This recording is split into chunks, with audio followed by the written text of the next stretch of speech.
1절부터 7절까지 같이 읽겠습니다. 유다의 왕들 요담과 아하스와 히스기야 시대에 모레네 사람 미가에게 임한 여호와의 말씀 곧 사마리아와 예루살렘에 관한 묵시라. 백성들아, 너희는 다 들을지어다. 땅과 거기에 있는 모든 것들아, 자세히 들을지어다.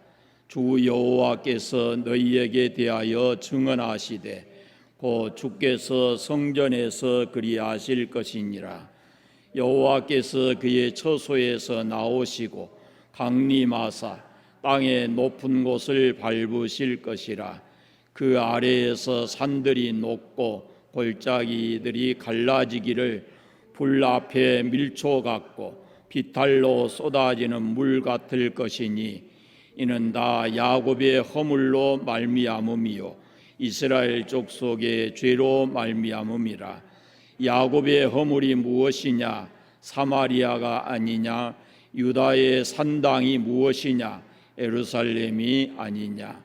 이러므로 내가 사마리아를 들의 무더기 같게 하고 포도 심을 동산 같게 하며 또 그 돌들을 골짜기에 쏟아내리고 그 기초를 드러내며 그 새긴 우상들은 다 부서지고 그 음행의 값은 다 불살라지며 내가 그 목상들을 다 깨뜨리리니 그가 기생의 값으로 모았은즉 그것이 기생의 값으로 돌아가리라. 아멘.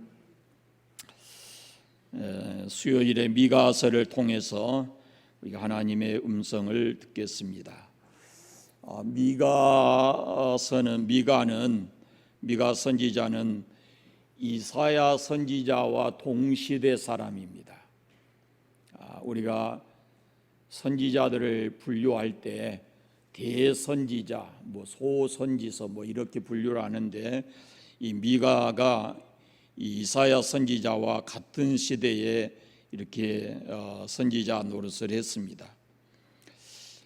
동시대에 이렇게 훌륭한 선지자들이 있었고 그들을 통해서 하나님의 말씀을 그들이 전했다라는 것은 어찌 보면은 그 시대에 산 사람들에게 있어서는 그것이 대단히 큰 하나님의 은혜를 입은 것이다라고 말할 수가 있습니다. 나중에 보면은 선지자가 없던 때가 있거든요. 그런데 동시대에 이렇게 남북에서 두 명의 선지자가 같은 그 하나님 말씀을 전하고 있으니까 대단히 그 시대로 보면은 은혜를 입은 것이죠. 우리가 어떤 사람으로부터 하나님 말씀을 듣는가라는 것은 참 중요하다라고 생각이 됩니다. 아마 여러분도 텔레비전을 이렇게 보면서 말씀 전할 때에 아마 채널을 돌려가면서 볼 것 같습니다. 저번에 저 목사님의 설교는 내가 참 알아듣기 쉽다, 은혜가 된다, 그런 거 있잖아요. 그러니까 어떤 분으로부터 하나님의 말씀을 듣는가라는 것은 중요하고 말세가 되면은 그것은 더 중요해집니다. 그러나 그보다 더 중요한 것은 뭐냐면은 누구로부터 말씀을 듣는가라는 것도 중요하지만 그 말씀을 하나님의 말씀으로 듣고 그것을 내 삶 속에서 실천하는 것이 중요하다라는 것입니다. 듣고 고치지 않으면, 순종하지 않는다면은 하나님의 말씀은 아무런 의미가 없습니다. 그래서 말씀을 잘 들어야 되고 그 말씀을 순종하면서 살아가야 된다라는 것입니다. 미가서를 우리가 보겠는데 1절을 같이 읽겠습니다. 유다의 왕들 요담과 아하스와 히스기야 시대에 모레네 사람 마가에게 임한 여호와의 말씀 곧 사마리아와 예루살렘에 관한 묵시라.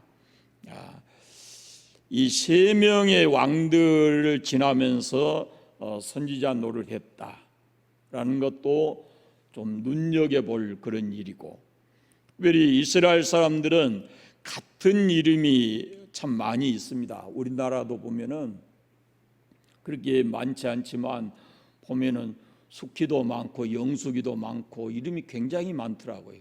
어디 가서 만나보면은 같은 이름들이 많아요. 그런데 이 유대인들은 특별히 이스라엘 사람들이 같은 이름이 많아요. 예수님의 제자 가운데도 12명인데 그중에 야고보가 2사람이거든요.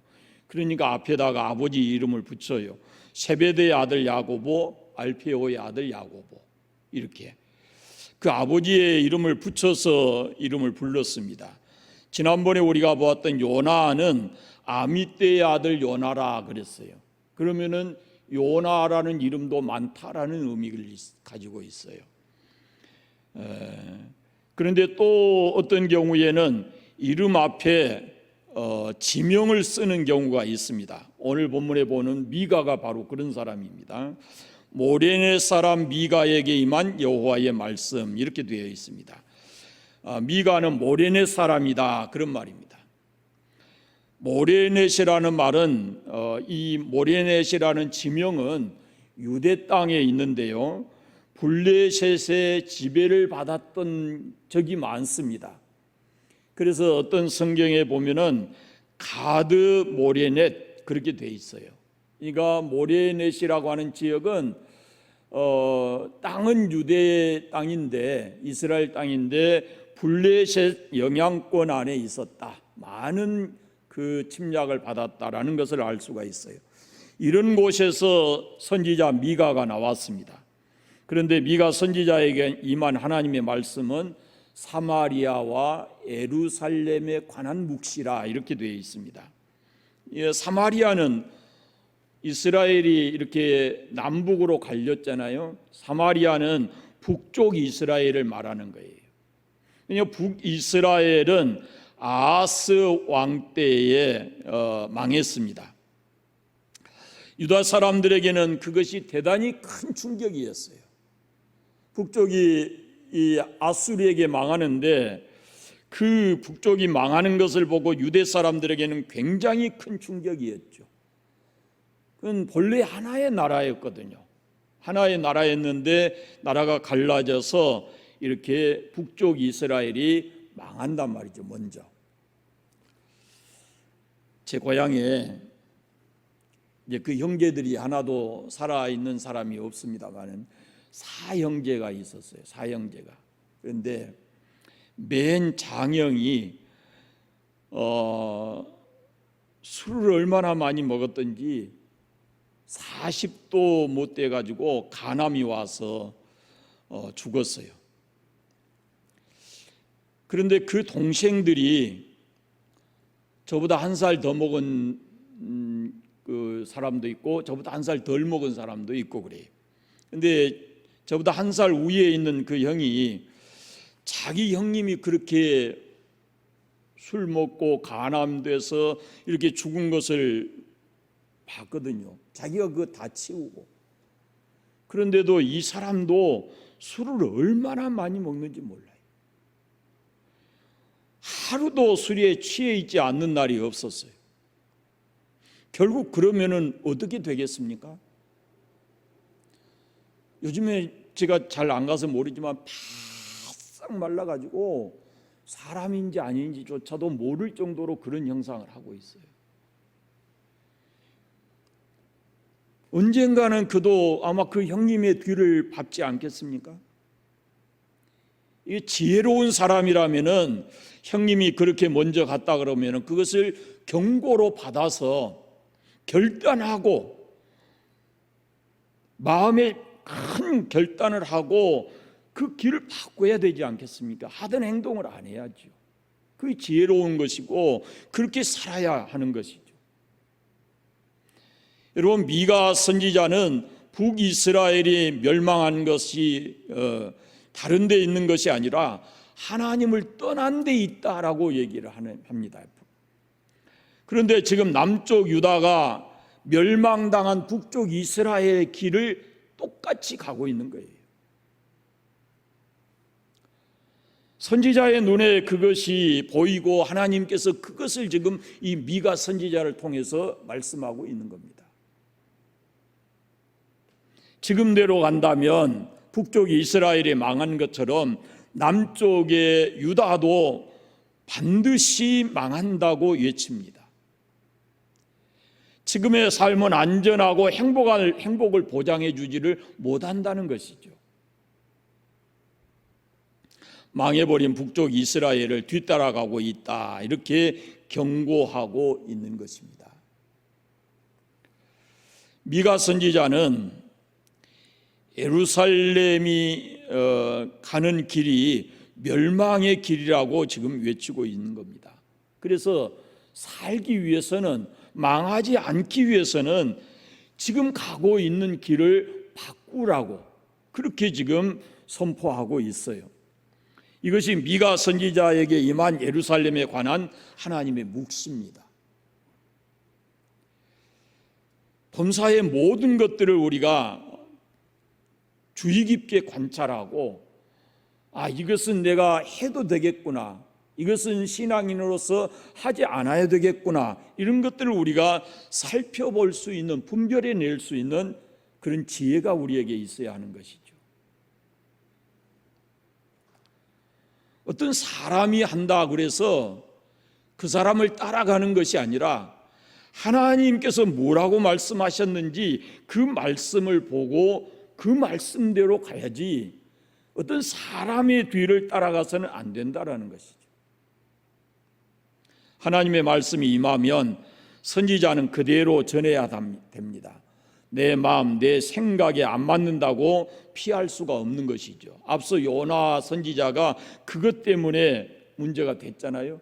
자기 생각이, 자기 감정이 하나님 말씀보다 앞서서 요나가 고난도 당했고, 요나의 그 모든 선지자로서의 역할이 하나님 앞에서 불충했던 것입니다. 오늘날 하나님의 종들도 마찬가지라고 생각이 됩니다.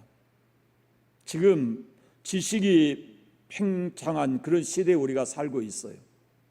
이전과 달리 수많은 사람들이 경험이 풍부한 경험을 가지고 있어요.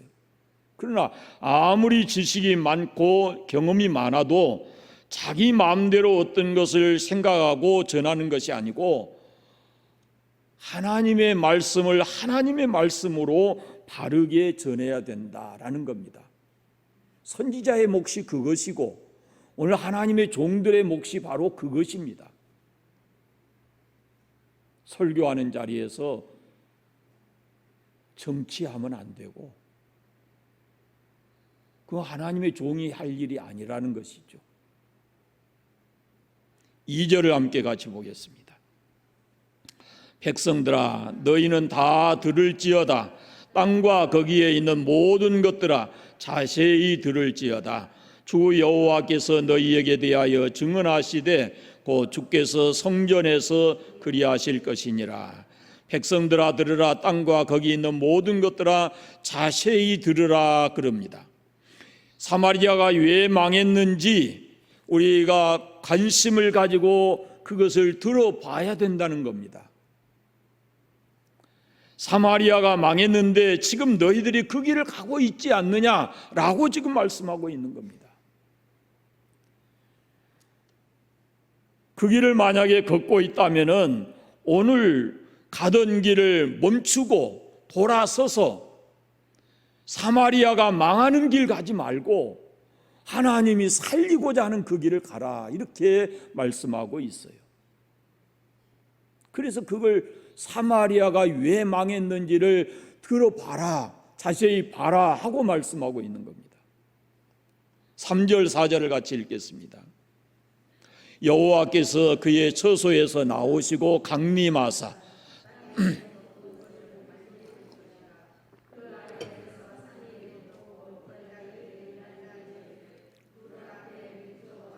비탈로 쏟아지는 물 같을 것이니, 여호와께서 그 처소에서 나오시고 강림하사 땅의 높은 곳을 밟으실 것이라 그럽니다.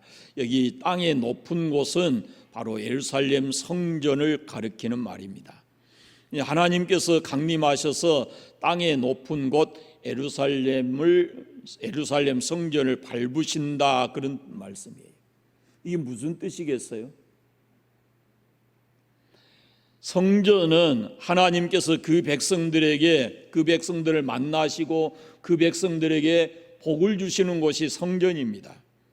그런데 지키신다, 보호하신다라는 의미가 아니고 밟으신다 그러잖아요. 밟으신다. 그럼 밟는다고 하는 의미가 무엇인가 하면은 심판하시겠다라는 말씀이에요. 어디를? 하나님의 성전 예루살렘. 성전이 있는 예루살렘이 전쟁으로 인해서 폐허가 된다라는 것을 말씀하고 있어요. 여호와께서 밟으시리니 그 아래에서 산들이 녹고 골짜기가 갈라지기를 불 앞에 밀초 같고 비탈로 쏟아지는 물 같을 것이라 그럽니다. 이 무슨 말씀이냐면은 예루살렘도 전쟁으로 인해서 이제는 망하고 폐허가 된다라는 것을 말씀하고 있어요. 불 앞에 밀초, 어떤 모습이겠습니까? 산에서 비탈로 쏟아져 내려오는 물 보셨죠?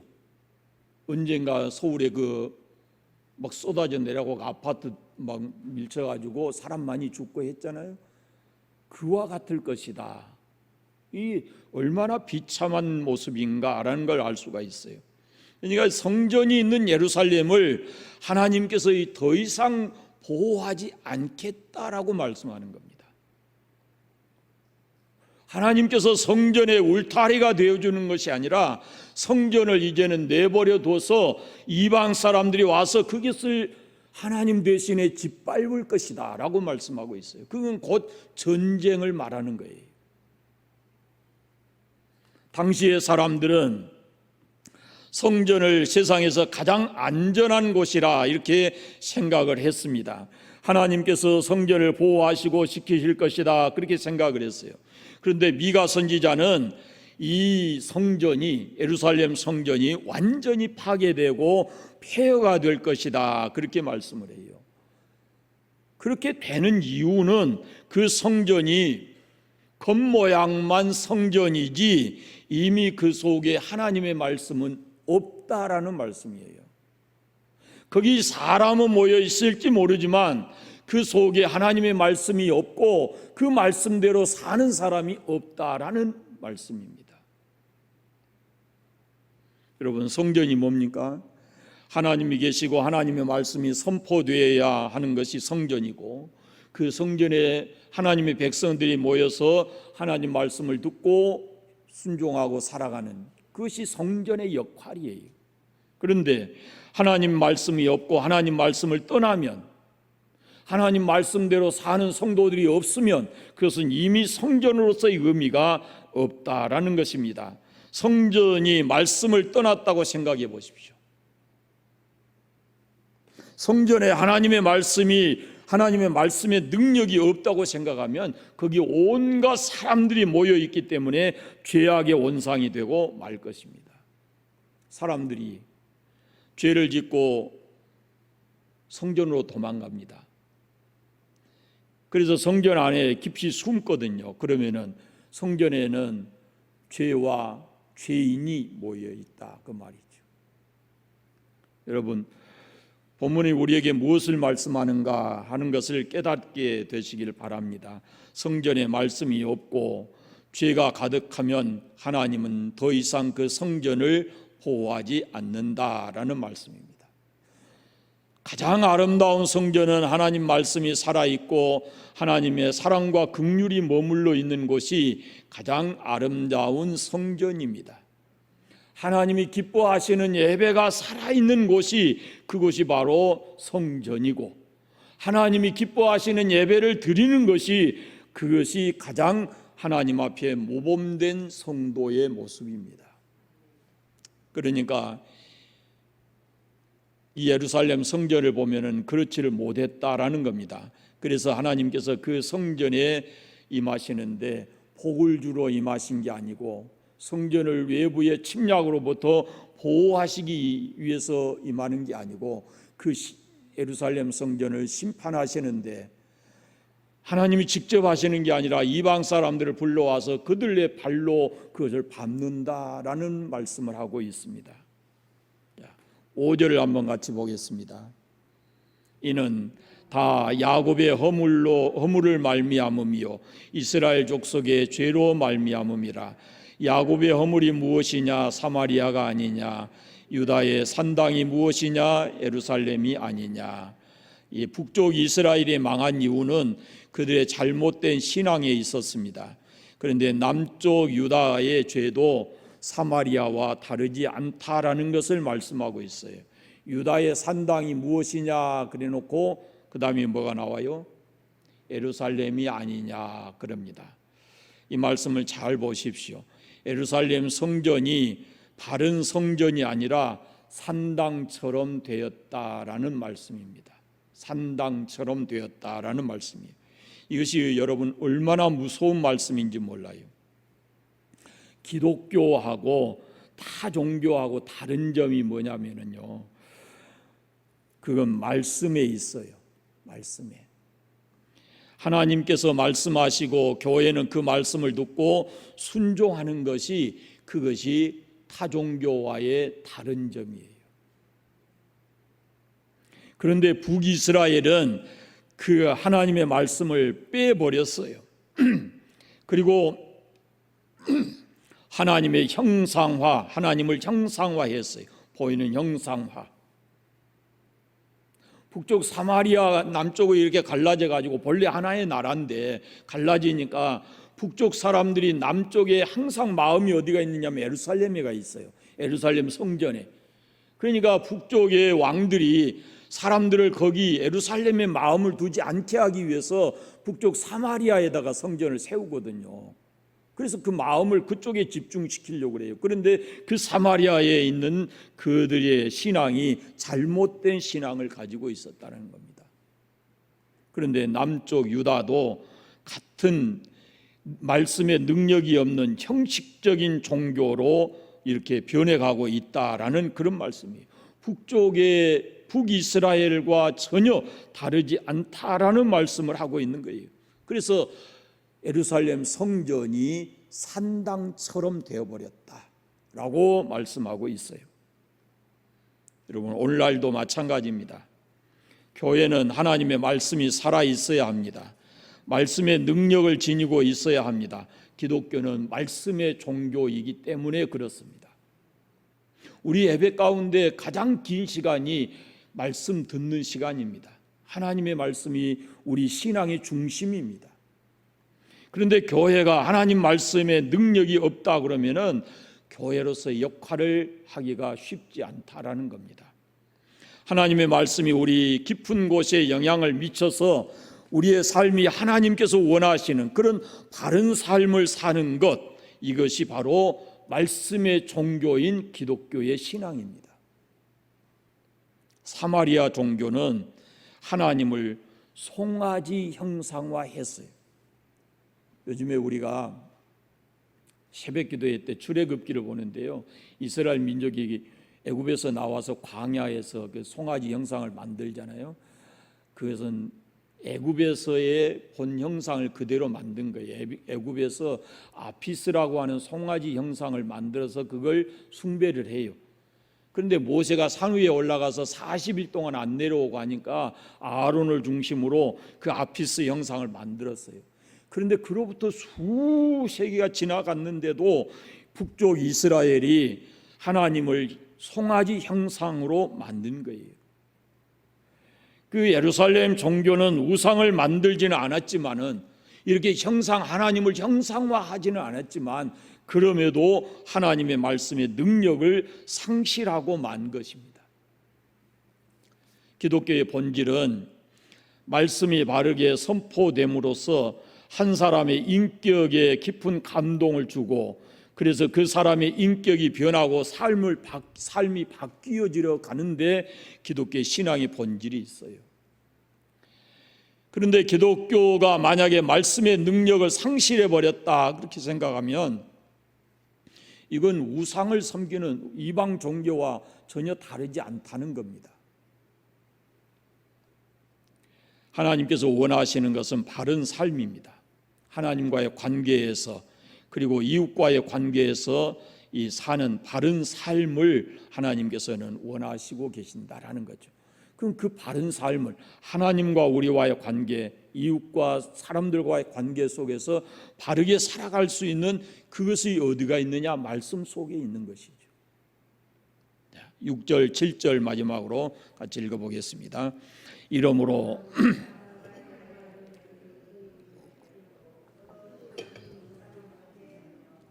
또 돌들을 골짜기에 쏟아내리고 그 기초를 드러내며 그 새긴 우상을 다 부서지고 그 음행의 값은 다 불살라지며 내가 그 목상들을 다 깨뜨리리니 그가 기생의 값으로 모았은즉 그것이 기생의 값으로 돌아가리라. 아멘. 하나님께서는 지금 그들이 지금 누리고 있는 이 모든 것이 하나님께서 주신 선물이 아니라 기생의 값으로 모은 것이기 때문에 그걸 다 파괴하고 없애버릴 것이라 그럽니다. 기생의 값으로 모였다라는 것은 우상을 섬겼다라는 그런 말씀이에요. 그러니까 올바르지 못한 신앙이 곧 그들의 멸망의 원인이 되었다라는 말씀입니다. 사랑하는 여러분, 사람이 지금 가지고 있는 것을 가지고 그 사람을 평가하면 안 됩니다. 지금 그 사람이 가지고 있는 것, 그 사람이 서 있는 위치, 그걸 가지고 사람을 평가하면 안 되는 거예요. 잘 사느냐 못 사느냐 그것도 중요하지만 내가 지금 누리고 있는 이것이 누구의 것이냐를 아는 것도 그보다 훨씬 더 중요합니다. 세상 사람들은 그 사람이 가지고 있는 것에 눈이 있어요. 그런데 기독교인들은 그 사람을 보는 가치가 그걸 보는 게 아니고 그 사람이 가지고 있는 것을 그 사람이 이게 하나님께서 주신 것이냐를 아는 것이 중요하다는 거죠. 하나님 모르고 부하게 산들 그것이 축복이 아니다라는 말씀입니다. 누가복음 16장에 부자가 나오잖아요. 그러면 그 부자를 한번 보세요. 잘 입은들 그것이 복이겠습니까? 잘 먹는들 그것이 복이겠습니까? 좋은 집에 산들 그것이 복이겠습니까? 하나님 없는 그 모든 것들은 그렇게 길지 않는 시간이 지나면 그게 다 아무것도 없는 영이 되는 것이죠. 하나님께서 주시지 않아서 내게 없는 것은 부끄러운 것이 아닙니다. 그건 부끄러워할 일이 아니에요. 그러나 오히려 부정한 방법으로 하나님 없이 부끄러운 모습으로 그런 것들을 가지고 살아가는 것, 그것이 오히려 하나님 앞에서는 부끄러운 것입니다. 많이 가졌어도 그것은 진정한 축복이 아니다라는 겁니다. 여러분, 사람은 속일 수 있고 사람 앞에서는 감추어질지 모르지만 하나님 앞에서는 모든 것이 다 드러나게 되어 있습니다. 거룩해야 될 성전이 더럽혀졌을 때 하나님께서는 진노하셨습니다. 성전이 하나님의 말씀의 권능을 잃어버렸을 때 하나님께서는 그 성전을 심판하셨습니다. 형식적인 종교, 위선에 사로잡힌 그런 삶, 하나님은 그걸 용납하지 않으셨습니다.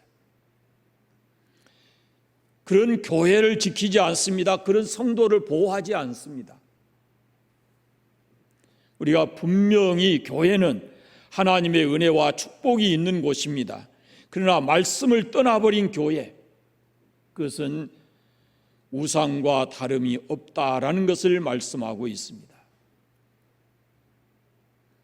말씀을 통해서 내 삶이 변하지 않고 만약에 축복만을 바란다면, 내가 하나님 말씀을 쫓아가지 않고 내가 원하는 것만 하나님께 기대하고 살아간다면 그것 또한 우리의 신앙이 잘못되어 있는 것이다 라는 것입니다.